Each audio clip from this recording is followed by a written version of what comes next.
Yeah, the Vancouver Canucks do have a crowded crease, and maybe it's a good thing when you look at the performances and the value that you can get out of that. So, how do I fix the crowded crease? You first have to look at individuals, right? What's their situation? Thatcher Demko has 1 year left at $5 million.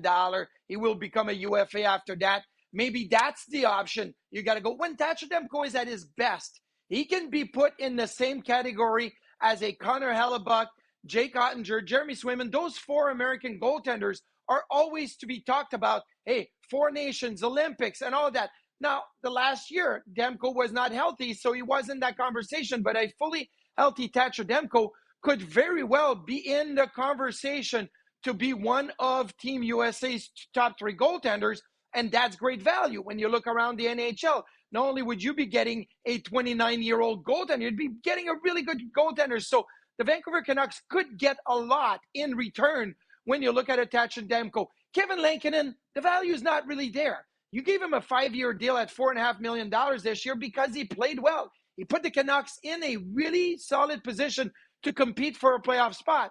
But I don't think you're getting value in trading Kevin Lankinen. And Arturs Silovs, 24 years old, MVP of the AHL Calder Cup final, bringing a Calder Cup championship to Abbotsford. You're looking at what he did just a little over a year ago when he came in for an injured Thatcher Demko in the playoffs, and his year in the AHL, and the fact that he is no longer waiver exempt. So you may lose him for nothing at the end of next year's training camp when you decide to go with Demko and Lankinen and you put Silovs on waivers. You may not get any return. And when I look at that situation, I say, what is the best value? Where do you get the best return in a summer where the goalie market, when you look at free agency, has got nothing? There's nobody out there for teams that are looking to make a splash, to get a number one goaltender. There's not really much out there in free agency, so it has to come with a trade. And if you're the Vancouver Canucks and you have confidence in Kevin Lankinen and you know that Arturs Silovs is ready for the jump, that may be the prime time to move a player like Thatcher Demko. And look, I love Thatcher Demko. I think he's still a great goaltender.